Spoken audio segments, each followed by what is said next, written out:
Olá, meus amigos, que Deus abençoe a todos vocês neste segundo dia do terceiro mês deste ano novo, que daqui a pouco vai se tornar um ano velho, porque tudo acaba, o tempo passa, o tempo voa, mas aqueles que fazem a vontade de Deus permanecem para sempre. Olha só, eu queria que você entendesse uma coisa do que nós falamos ontem a respeito de Eclesiastes, né? Que o corpo volta ao pó e o espírito humano volta para Deus, que o deu, que emprestou. Mas não fala nada da alma, porque a alma é uma decisão de cada um de nós. Cada um toma a decisão de acordo com a sua necessidade ou de acordo com os seus interesses. Mas nós estávamos pensando em uma coisa muito bacana, muito forte, muito gloriosa. A Bíblia aqui fala nos dois últimos versículos de Eclesiastes 12, de que tudo o que se tem ouvido,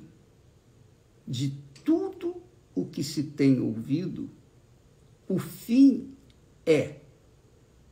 Quer dizer, de todas as mensagens, de todas as pregações, de todos os ensinamentos que nós damos e que todos dão, os teólogos, os pastores, os homens de Deus, levam para as pessoas, de tudo isso, o fim é este: teme a Deus e guarda os seus mandamentos. Teme a Deus e guarda os seus mandamentos, porque isto é o dever de todo homem, todo ser humano. Olha só, presta atenção. De tudo que você aprende da Sagrada Escritura, tudo que você lê na Bíblia Sagrada, tudo que Jesus falou, que os profetas, que os homens de Deus falaram, está escrito. De tudo, conclui-se o seguinte: o final de tudo isso é: tema a Deus, ou teme a Deus, e guarda os seus mandamentos, guarda a sua palavra. Só isso. É simples, não é complicado de entender, não é verdade? Agora, o que significa temer a Deus? Como é que a gente pode avaliar o temor a Deus? Como é que você pode ver se você teme a Deus ou não? Muitas pessoas pensam que temer a Deus é ser religiosas. Elas vão na igreja, fazem caridade, bondade, boas obras. Elas pensam que isso é temer a Deus. Não, temer a Deus não é isso, não. Temer a Deus significa o seguinte: Jesus falou, por exemplo, eu vou dar um exemplo que fica mais fácil para entender. Jesus falou assim: perdoai e sereis perdoados. Quer dizer, se eu temo a Deus, eu vou perdoar os meus ofensores. Se eu não temo a Deus, eu não vou perdoar. Isso é temer a Deus. Por exemplo, Jesus disse: dai e ser-vos-á dado. Mas se eu não quero dar, se eu me nego a dar aquilo que eu tenho, se eu me nego a dar o pão, um pedaço de pão para um faminto, porque eu acho que ele não merece, então isso não é temer a Deus, isso é desrespeitar a Deus. Então eu tenho que, cada palavra que você lê na Bíblia, em síntese, né? Resumindo, cada palavra que você lê na Bíblia, você tem que atentar para aquela palavra e obedecer. Isso é temer a Deus. Só isso. É fácil, né? É muito bacana. Jesus disse: amai o Senhor vosso Deus acima de todas as coisas, de todo o seu entendimento, com todas as suas forças. Se eu o amo, mas não com todas as minhas forças, não de todo o meu entendimento, se eu não o priorizo na minha vida, então eu não estou temendo a Deus. Vamos colocar isso de forma mais clara, mais objetiva. Você, por exemplo, que está nos assistindo nesse momento, avalie a si próprio. Avalie a si próprio. Eu pergunto, no trono do seu coração, quem está assentado? Quem é o primeiro no seu coração? Quem é a primeira pessoa no seu coração? Ou a primeira coisa no seu coração? Por exemplo, se você tem sua mãe como primeiro no seu coração, então isso não é temer a Deus. Você não teme a Deus. Se você tem qualquer coisa ou pessoa no trono do seu coração, então você não teme a Deus. Você não teme a Deus. É isso que é temor a Deus. Quando você coloca o Senhor Jesus Cristo como Senhor na sua vida, reinando dentro de você, então isso é temer a Deus. Temer a Deus é isso. É você colocar em prática imediatamente tudo aquilo que está escrito na Sagrada Escritura. Se você faz isso, você está temendo a Deus. É como disse o sábio Salomão: guarda, ou teme o fim é teme a Deus e guarda os seus mandamentos. Porque isto é o dever de todo ser humano, ou de todo homem. Isso é dever de cada um de nós. É dever de cada um de nós, seres humanos, temer a Deus e guardar a sua palavra. Por quê? Por quê? Porque Deus há de trazer a juízo, ou há de julgar, toda a obra, os nossos pensamentos, as nossas palavras, as intenções do nosso coração, tudo isso vai ser trazido à baila no dia do julgamento.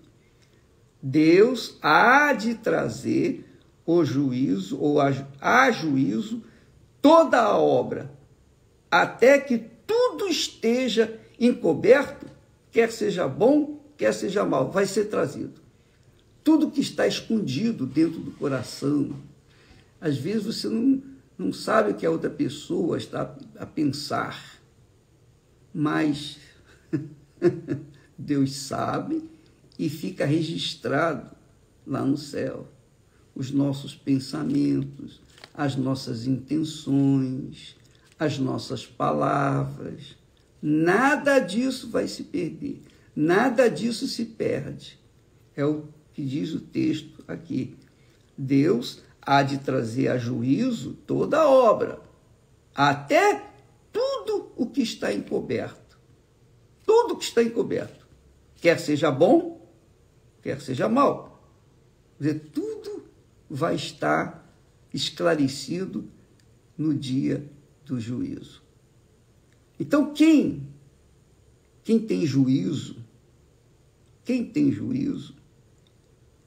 obviamente, começa a colocar em prática imediatamente aquilo que está escrito. temer a Deus e obedecer os seus mandamentos, a sua palavra. Só isso. Se você fizer isso, você vai guardar a sua alma para viver eternamente com Deus. Mas a pergunta que eu fiz, e repito, é aquela: no trono do seu coração, quem está assentado? Sua mãe, seu pai, seu marido, sua mulher, seu futuro, seu dinheiro, sua posição social? O que tem estado assentado no trono do seu coração? Ainda outro dia, um senhor veio procurar-nos, os pastores, e ele falou assim: olha,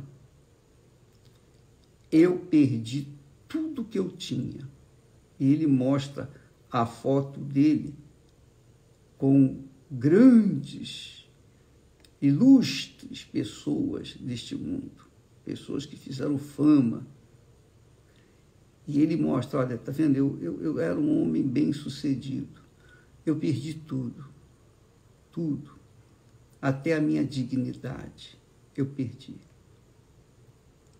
E eu estava a ponto de dar cabo da minha vida por conta dessas perdas todas que eu tive.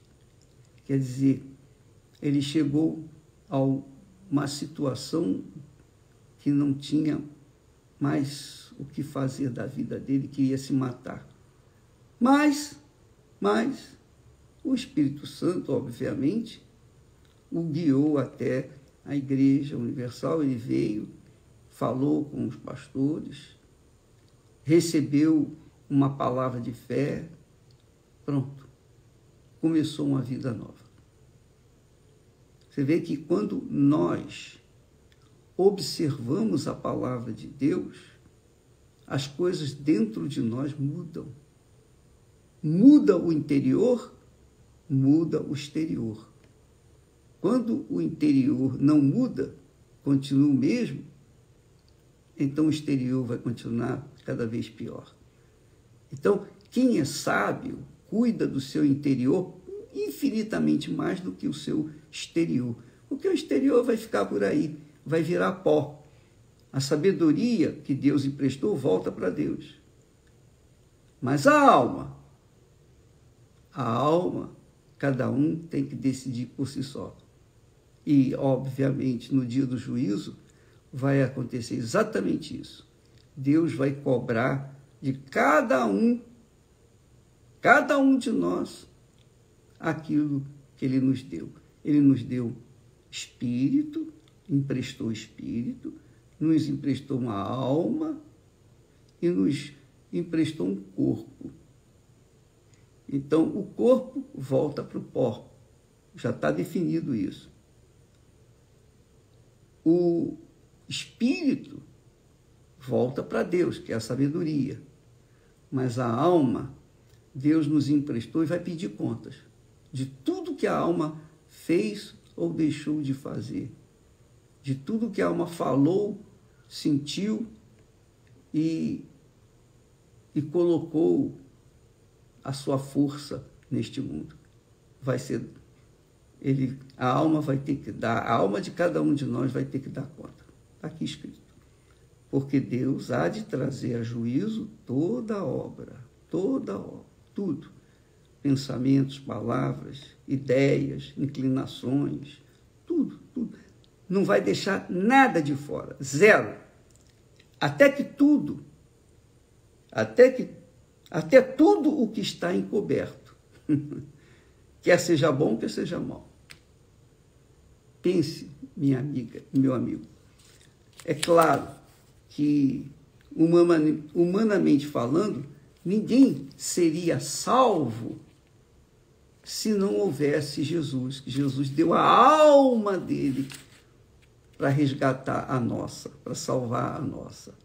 Mas a verdade é que nem todos querem dar a alma deles para o Senhor Jesus. Então, o coração dessa pessoa, a alma dela, o trono da alma dela está ocupado pelas coisas desse mundo. pela ganância, pelas concupiscências, pela riqueza, pelo o glamour do mundo. O diabo, ele balança o chocalho, igualzinho os pais fazem com a criança para parar de chorar. Balança o chocalho, a criança fica olhando, para de chorar. Pois é, o diabo balança o chocalho das ofertas que o mundo tem. Ele sabe que enquanto as pessoas estiverem distraídas consigo mesmas, ou inclinadas para si mesmas, para os seus próprios desejos e cobiças, ele sabe que enquanto estiver assim, essa alma pertence a ele. Mas quando a cabeça pensa, ela dá uma direção para a alma. Ela entrega a sua alma aos cuidados do Senhor. E o Senhor passa a ser o Senhor que está assentado no trono do coração da pessoa. Agora você entende porque que Jesus falou: buscai primeiro o reino de Deus. Quer dizer, o Senhor Jesus tem que reinar, ele tem que estar sentado aí no trono do seu coração. Ele tem que ser o primeiro. Ele tem que ser o primeiro de tudo e todos. Quando isso acontece, então a pessoa se torna feliz, porque o próprio Senhor Jesus faz encher a alma de gozo e alegria. Obviamente, isso se completa com aquela palavra que ele disse: aquele que beber da água que eu lhe der, nunca terá sede. Nunca terá sede. É isso aí. Deus abençoe a você, minha amiga e meu caro amigo. Hoje, quinta-feira, nós temos aquela reunião especial às 8 da noite no Templo de Salomão e também nas Igrejas Universal do Reino de Deus. Quando nós temos aquela aula especial de como você deve fazer para ter um casamento feliz, porque o seu casamento, o nosso casamento tem que refletir o nosso casamento com Deus. O nosso casamento aqui na terra tem que refletir o casamento que nós temos com Deus, a aliança com Deus. Tá bom? Deus abençoe a todos e até amanhã, em nome do Senhor Jesus. Amém.